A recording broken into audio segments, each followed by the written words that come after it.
දවසක් හැමෝටම. අද තමයි මම ඔයගොල්ලොත් එක්ක පළවෙනි වතාවට මෙහෙම කතා කරන්නේ. ඒකට හේතුව තමයි මගේ වීඩියෝස් බලපු ගොඩක් දෙනෙක් කිව්වා ඔයාගේ වීඩියෝස් වලින් අපිට ඔයා හදන දේ කොහොමද කරන්නේ කියලා හිතා ගන්න අමාරුයි. අපිට ගන්න පුළුවන් අයිඩියා එකක් විතරයි කියලා. ඉතින් ඇත්තටම මමත් කල්පනා කරා ඇත්ත මම හදන දේෙන් ඕගොල්ලන්ට ඒක බලාගෙන දෙයක් ආපහු කරන්න පුළුවන් නම් ඒක ගොඩක් ප්‍රයෝජනවත් වෙයි කියලා හිතනවා.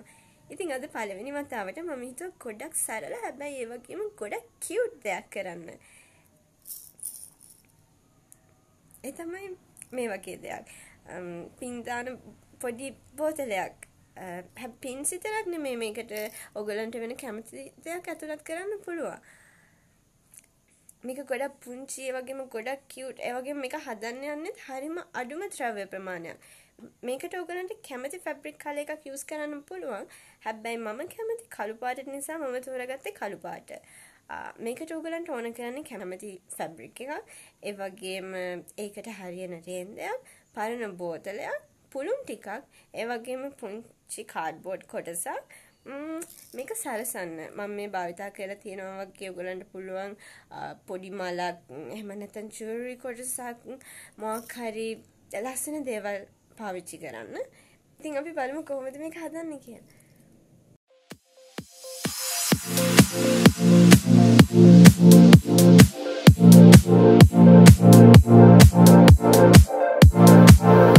කාඩ්බෝඩ් එක අරගෙන මූඩියේ ප්‍රමාණයට රවුමක් ඇඳ ගන්න.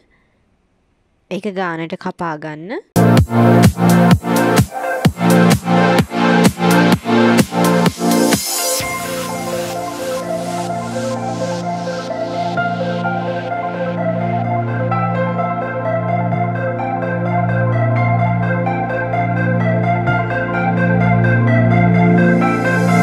ෆැබ්‍රික් එක අරගෙන පොඩි කොටසක් කපා ගන්න. එක හිතේ මිම්මට කරන්න පුළුවන්. ඊට පස්සේ පුළුන් ටික ඇතුළට දාලා රවුමක් විදියට හදා ගන්න. රවුමක් විදියට හදලා ඉතුරු ටික කපලා දාන්න. කපලා අර කාඩ්බෝඩ් එක ඒක ඇතුළට දාන්න. දාලා ආපහු හොඳට රවුමක් විදියට අතින් හදා ගන්න. ආපහු ඉතුරු ටික කපන්න. ඉතුරු ෆැබ්‍රික් එක නමලා රවුමක් විදියට අතින් තල්ලු කරලා හදා ගන්න පුළුවන්. ඊට පස්සේ කරන්න තියෙන්නේ ඉදි කට්ටක් අරගෙන ඒක තදට හිටින විදිහට මහන්න ඕනේ. හොඳ පැත්ත හරවලා ඒ රවුමට තියෙනවද කියලා බලලා තමයි මහන්න ඕනේ. එහෙම රවුමට නැතුව කොන්වල කොටු හැඩයක් තියෙනවා නම් ඒ කොන් ඇදලා මැහැවුවාම රවුම් ගතියක් ගන්න පුළුවන්.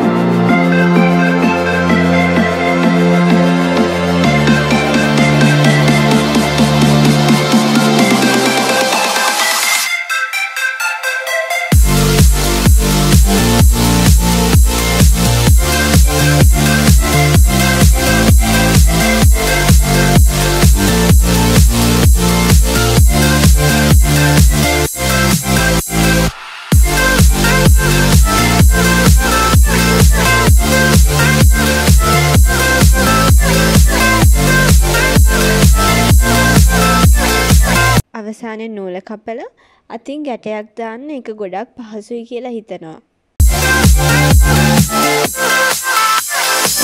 ඊට පස්සේ උඩ කොටස හදාගෙන ඉවරයි. අපිට තියෙන්නේ බෝතලේ ඉතුරු කොටස සරසන්න. ඒකට ග්ලූ ගන් එක පාවිච්චි කරන්න පුළුවන්. ඒකෙන් ගම් ටිකක් දාලා ඔයගොල්ලෝ තෝරගත්ත රේන්ද ඒකට අලවන්න.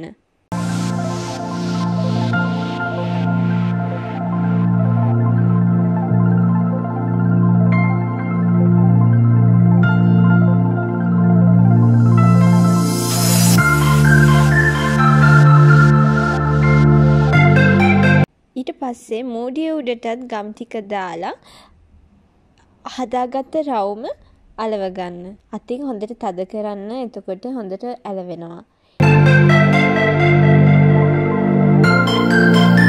ඉතින් ඒක වහලා බලන්න හොඳට වැහෙනවද කියලා. ඊට පස්සේ ඕගොල්ලෝ සරසන්න තෝරගත්ත ද්‍රව්‍ය මොකක් හරි දෙයක් වෙන්න පුළුවන්. සමහරවිට ඕගොල්ලෝ එකතු කරලා තියෙන පුළුවන් චුටි චුටි දේවල්. මම නම් මේ වගේ පෙට්ටියක දාලා එකතු කරලා තියෙනවා. ඒකේ ආභරණ කොටස් තියෙනවා, දන්වැල් තියෙනවා, ගොඩක් දේවල් තියෙනවා.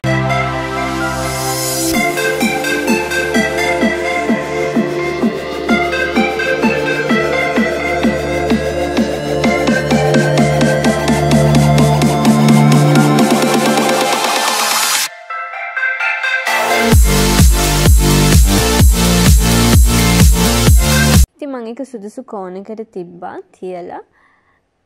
චූටි මලත් ඒ ළඟින්ම තියෙනවා.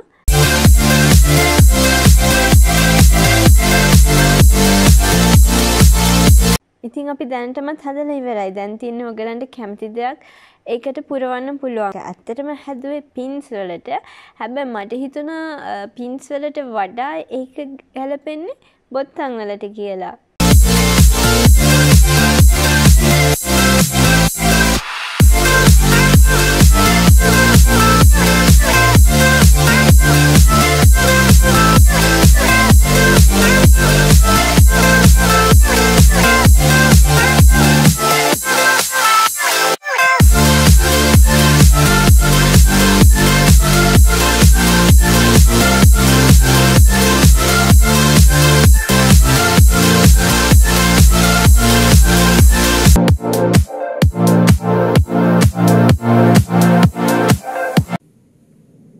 ඔයගොල්ලෝ දැක්ක කොහොමද මේක හදන්නේ කියලා.